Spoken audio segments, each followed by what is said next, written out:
So I'm going to kick us off today and kind of bring the history of our world and why we're gathered here today, and why what we're doing in this space around digital transformation, why it's so important to us now, and how that will continue to be important in the future. And for those that may not be fully in tune with why Node is such an important part of this digital story, I'm going to pull those threads together for you today.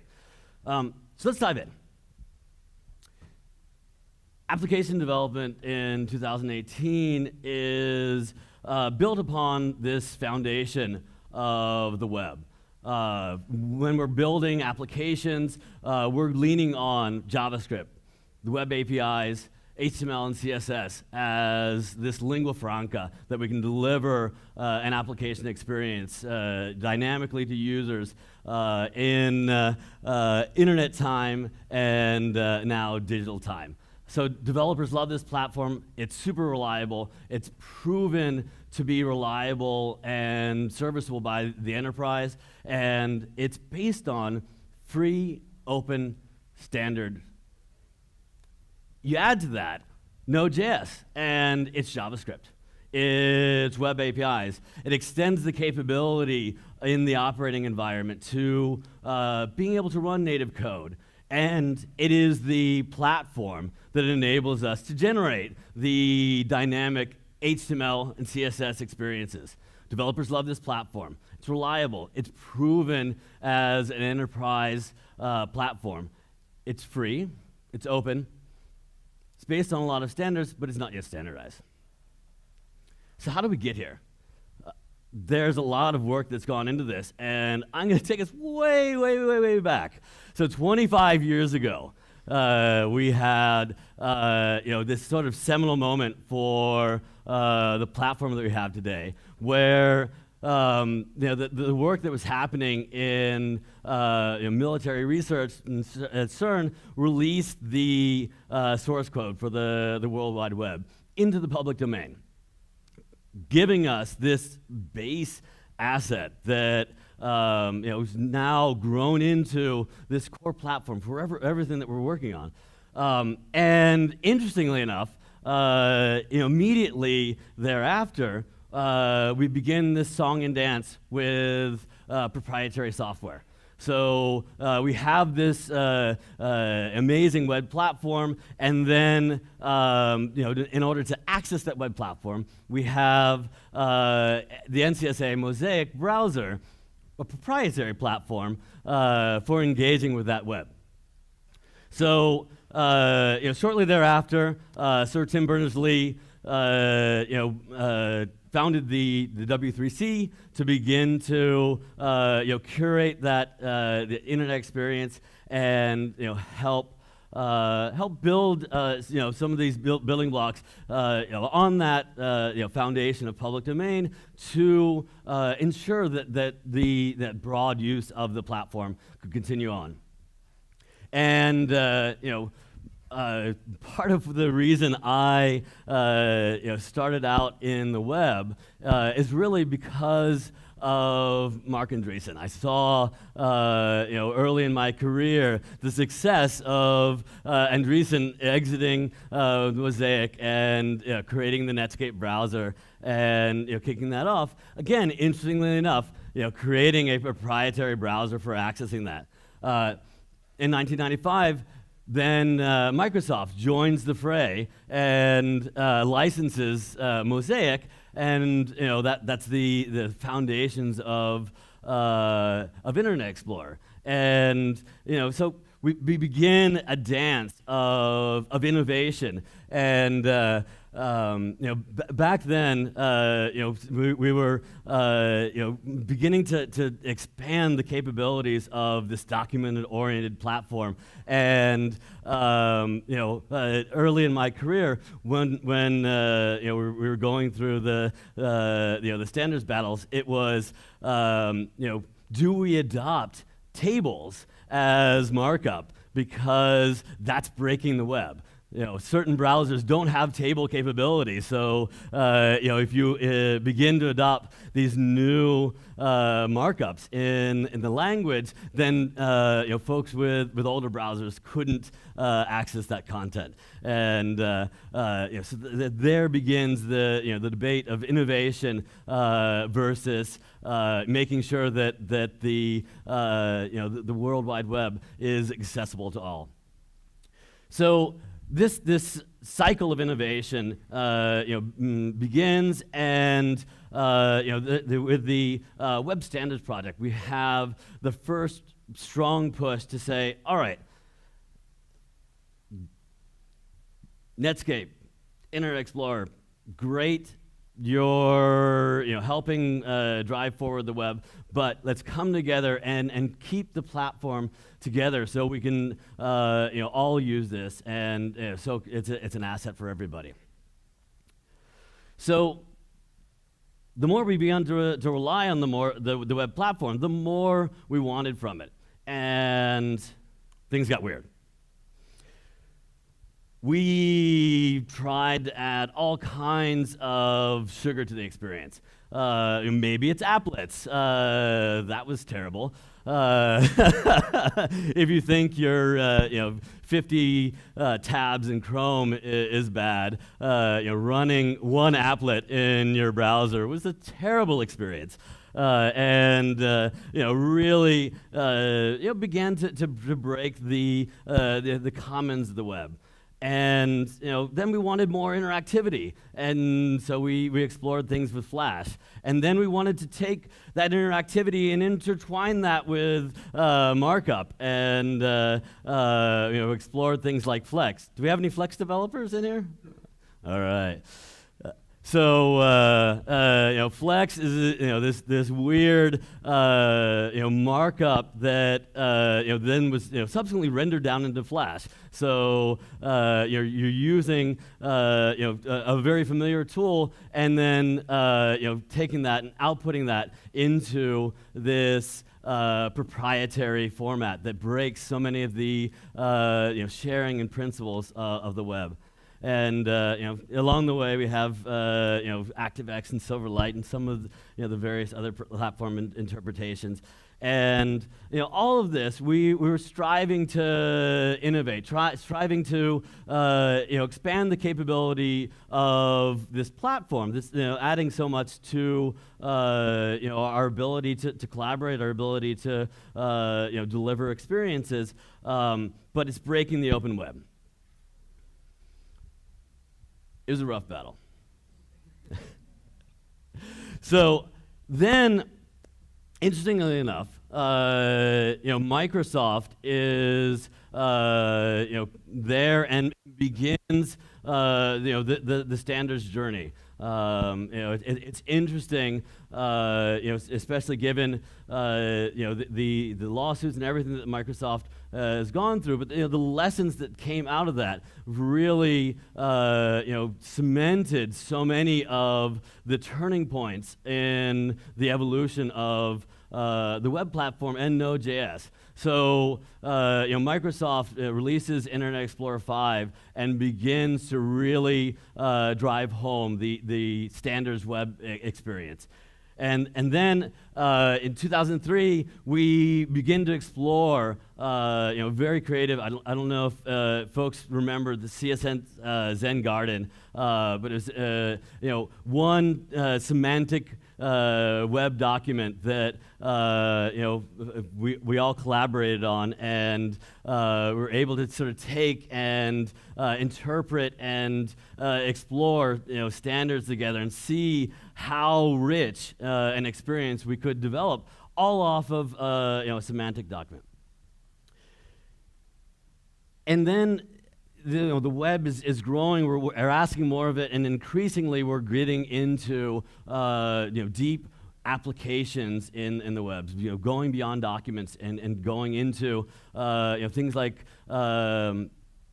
Google Maps and then Gmail, applications rather than just accessing these documents that the original web was really designed for. And we broke things in the opposite direction. So W3C around this time, standards a little bit too hard. They got together in committee, and it's the time of the semantic web and the evolution of SOAP, and so some folks got together and were like, looks like XML is the future. Let's go all in on that and take this simple markup that we have in HTML and make it into XML. They look kind of the same. Let's make it all the way into XML. And XML 2.0 broke backward compatibility, and it was a terrible experience. You had yellow screen of death. If you had some little bit in your document, which you're increasingly producing documents that are dynamic and have server-side includes and bits and pieces coming in from different sources as we make our applications more dynamic. And you have a little bit of a mismatched markup, and it just falls over, breaks the web.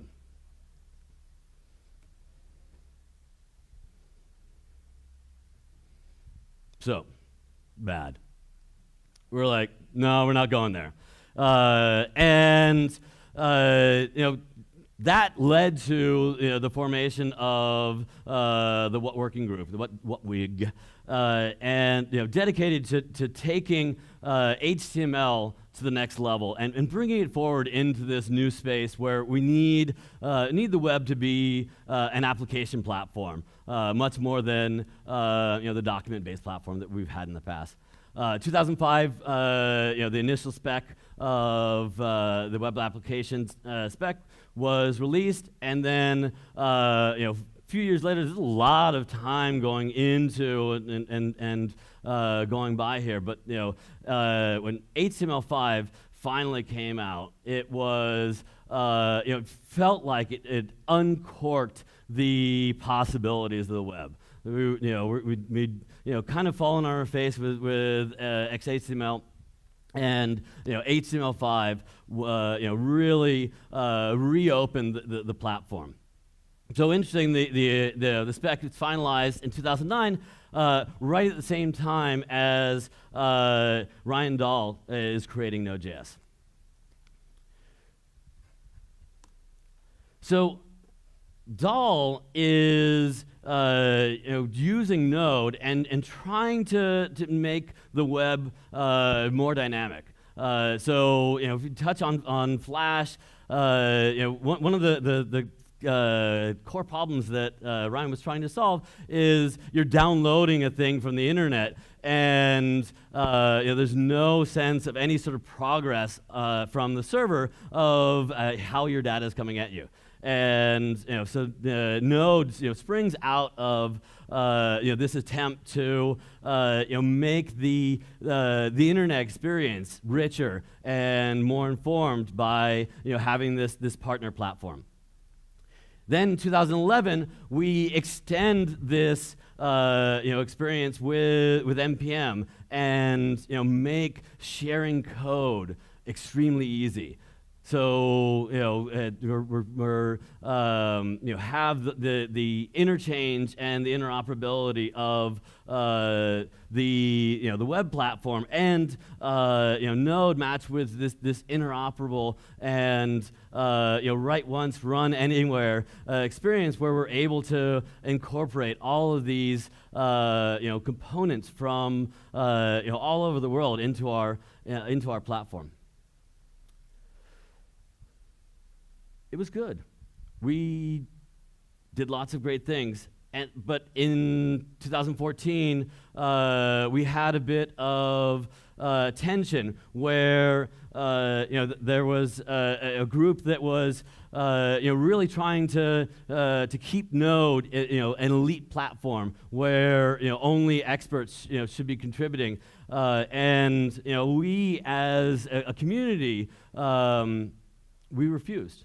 we had the wonderful experience of being able to develop Node in the open and participate in the development of Node because Node was born in the GitHub era. So as developers and end users, we felt this fantastic sense of ownership and participation in that, and the assertion that no general users or folks that don't necessarily have the same expertise are not invited to the platform. Is why we left and why we forked and said no. That's not Node. This is not Node. Node is about an open community that is coming together to build this platform.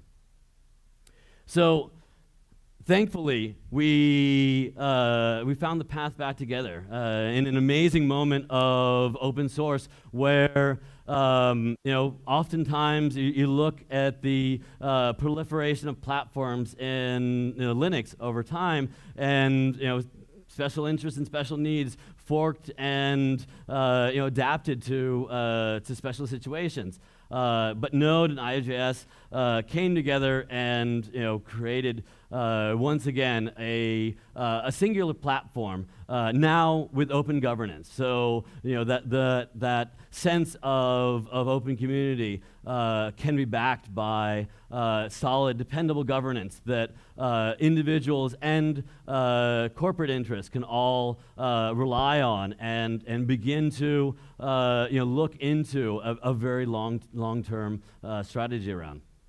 And with that came an incredible amount of contribution, even more contribution than we'd ever seen before, and robust enterprise strategies like LTS. So we brought it all together, and we kept it open, but really brought it forward for all to be able to use. So we did it. We can be happy without that.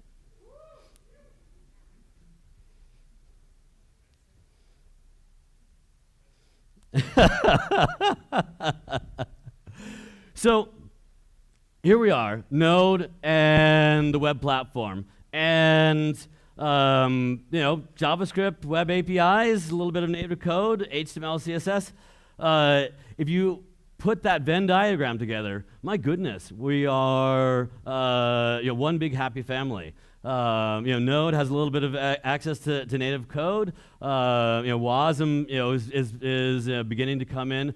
WebAssembly is beginning to come in and complement that on the front end. And we have some emerging platform features in the web platform, with web workers, for example, that haven't quite made it into the Node.js side of the equation. But we're really, if you look at through the lens of where we overlap. This is one coherent picture of an entirety of a platform. The technical side of it is only a small portion of that. Where it really gets interesting and where we really see the value and the business value is in the consensus that both of these platforms have built across the ecosystem.